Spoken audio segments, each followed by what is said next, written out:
예감이 좋아. 안녕하세요. 강명건축사입니다. 오늘은 인허가 절차에 대해서 우리 이주람 대리님하고 같이 이야기를 하려고 하는데요. 우리 이주람 대리님은 제 스마트폰에는 떡잎이라고 저장이 되어 있는 아주 떡잎 같은 존재입니다. 우리 이주람 주인님, 오늘 우리가 정리한 내용이 이제 인허가 절차에 대한 부분이잖아요. 그렇습니다. 좀 설명을 해주시겠어요? 저희는 이번에 이제 인허가 3대 절차에 대해서 말씀을 드릴 거고요.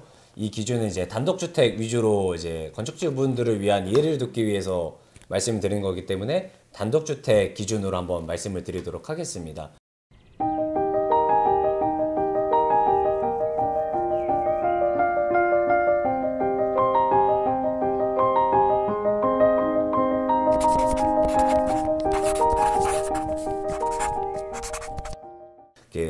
저희가 이제 행정적인 절차를 이제 3대 절차라고 말씀드리는 것들은 이제 인허가, 그리고 착공, 그리고 흔히들 준공이라고 부르시는 사용 승인.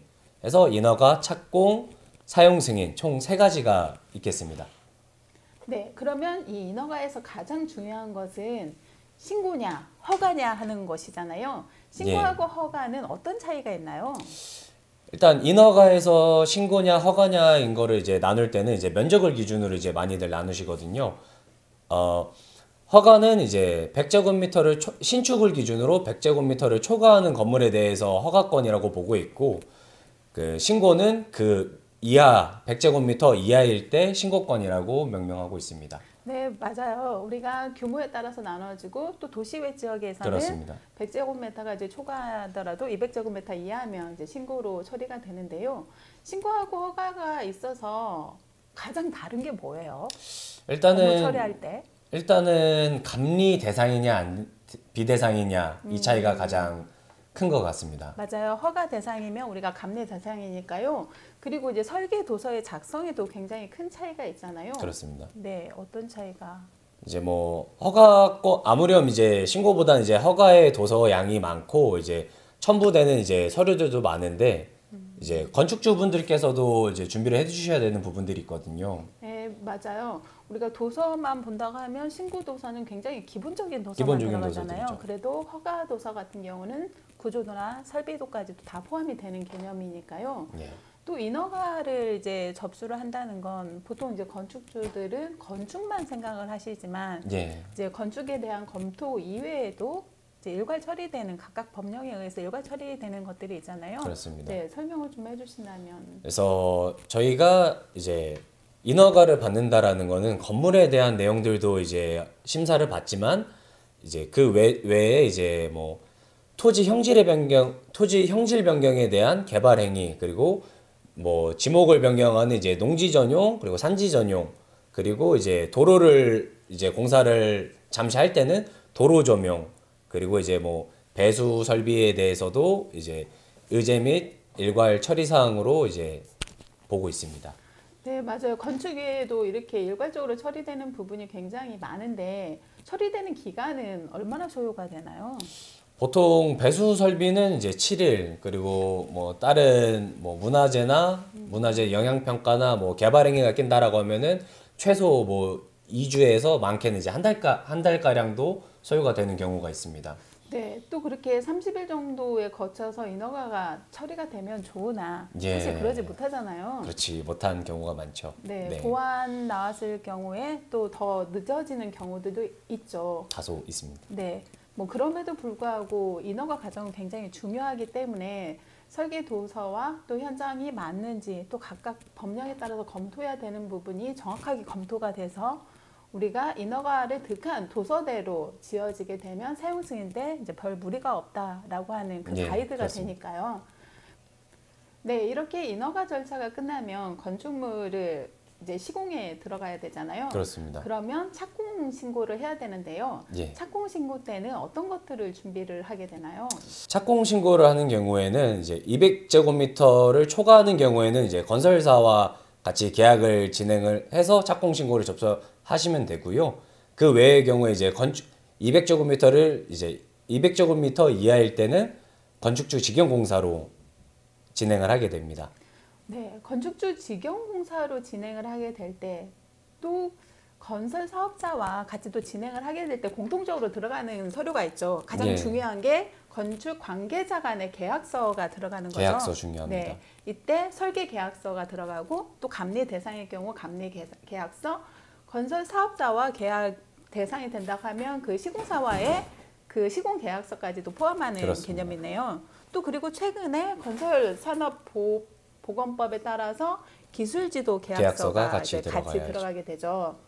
그러면 이주람 대리님, 예. 여기에 따라서 우리 건축주가 준비해야 되는 착공때 준비해야 되는 내용을 좀 말씀을 해주시겠어요? 이건 좀 네. 중요한 사항이니까 제가 좀 보면서 읽도록 하겠습니다. 그래서 건축주 직영공사로 들어갈 때는 저희가 건축주분께서 준비해 주셔야 되는 것들은 이제 공사 표지판을 찍은 이제 사진, 그리고 산재고용보험 가입 내역서, 세금 영수증 사진, 아까 말씀드렸던 면허세나 채권에 대한 납부 영수증을 저희에게 주시면 됩니다. 네. 그리고 건설 사업자 대상인 경우에 그러면 그 건설 사업자가 또 가져와야 되는 서류들이 있잖아요.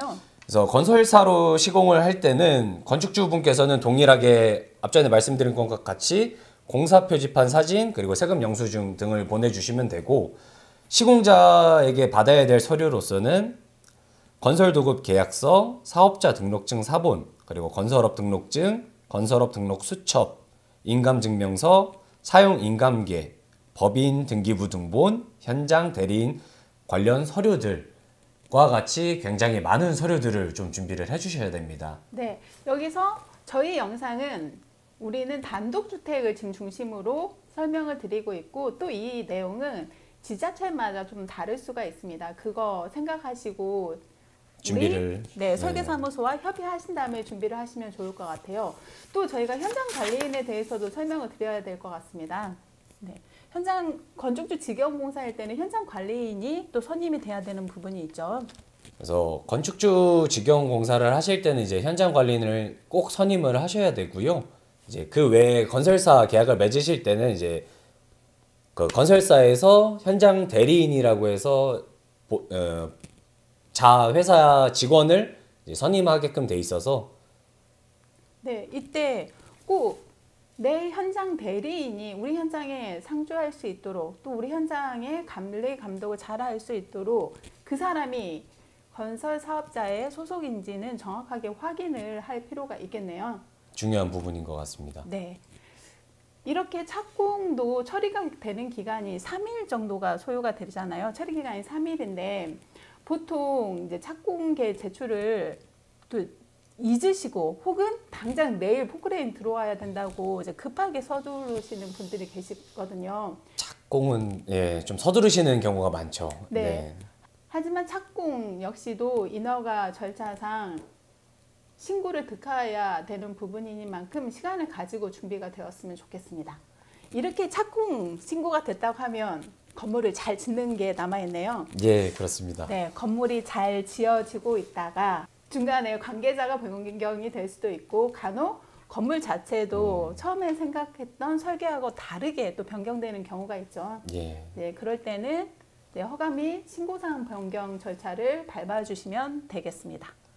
그리고 인허가에서는 중간에 이제 감리 대상일 경우에 기초나 지붕일 때 이제 중간 감리 보고가 들어가는 부분이 있죠. 예. 네, 이제 대망의 사용 승인이 남았는데요. 사용 승인 때는 어떤 것들이 준비가 돼야 될까요? 이제 앞서 말씀드린 것 같이 중간 감리 보고를 중간에 진행하게 되는데 이번에는 사용 승인에 대한 감리 완료 보고서를 우선적으로 제출을 하고요.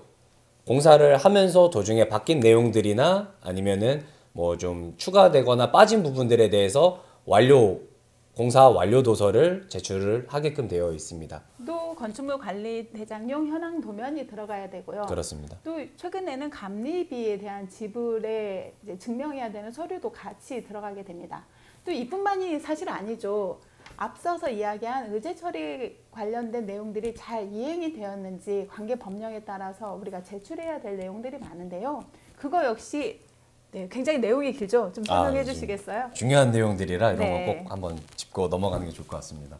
그래서 저희가 앞서서 이제 건물에 대한 내용도 이제 인허가를 받았지만 의제 및 뭐 일괄 처리 사항들에 대해서도 협의를 받고 저희가 꼭 지켜야 되는 부분이기 때문에 이런 것들은 저희가 공사가 정확하거나 아니면은 명확하게 설치가 되었는지 그런 부분에 대해서 증빙을 해야 되기 때문에 그 준비 서류에 대해서 저희가 간략하게 한번 말씀드릴게요. 준공 준비 서류 목록은 이제 단독주택을 기준으로 온돌 설치 확인서, 도시가스 및 LPG 설치 확인서, 주차장 설치 사진, 그리고 하수과에서 보는 이제 배수 설비 준공 검사 신청서,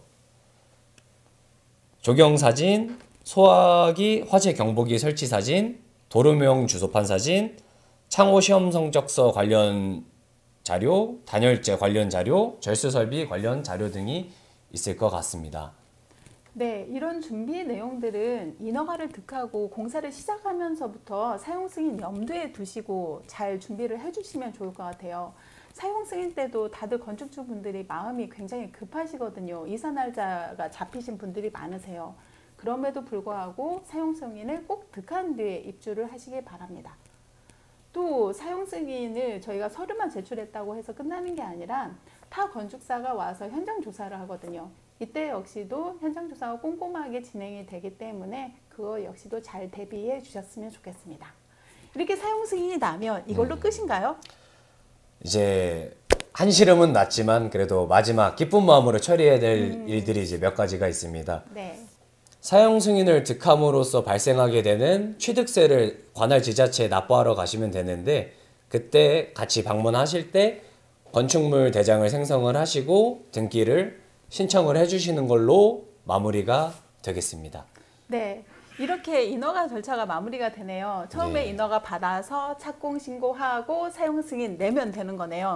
그런데 예. 그 전에 우리가 인허가 신청 때 이제 심의 관련된 내용들이 있을 수 있잖아요. 그쵸. 인허가 신청 전에 가령 도로가 확보가 안 됐다던가 경관 심의가 필요하다던가 문화재 관련해서 어떤 심의가 있을 수도 있겠네요. 예, 인허가 앞전에 좀 네. 받아야 되는 부분들이 있죠. 네, 이런 내용들도 지자체마다 또 프로젝트마다 다를 수 있으니까 이제 설계하시는 건축사 사무소와 잘 협의하셔서 진행하시면 될 것 같습니다.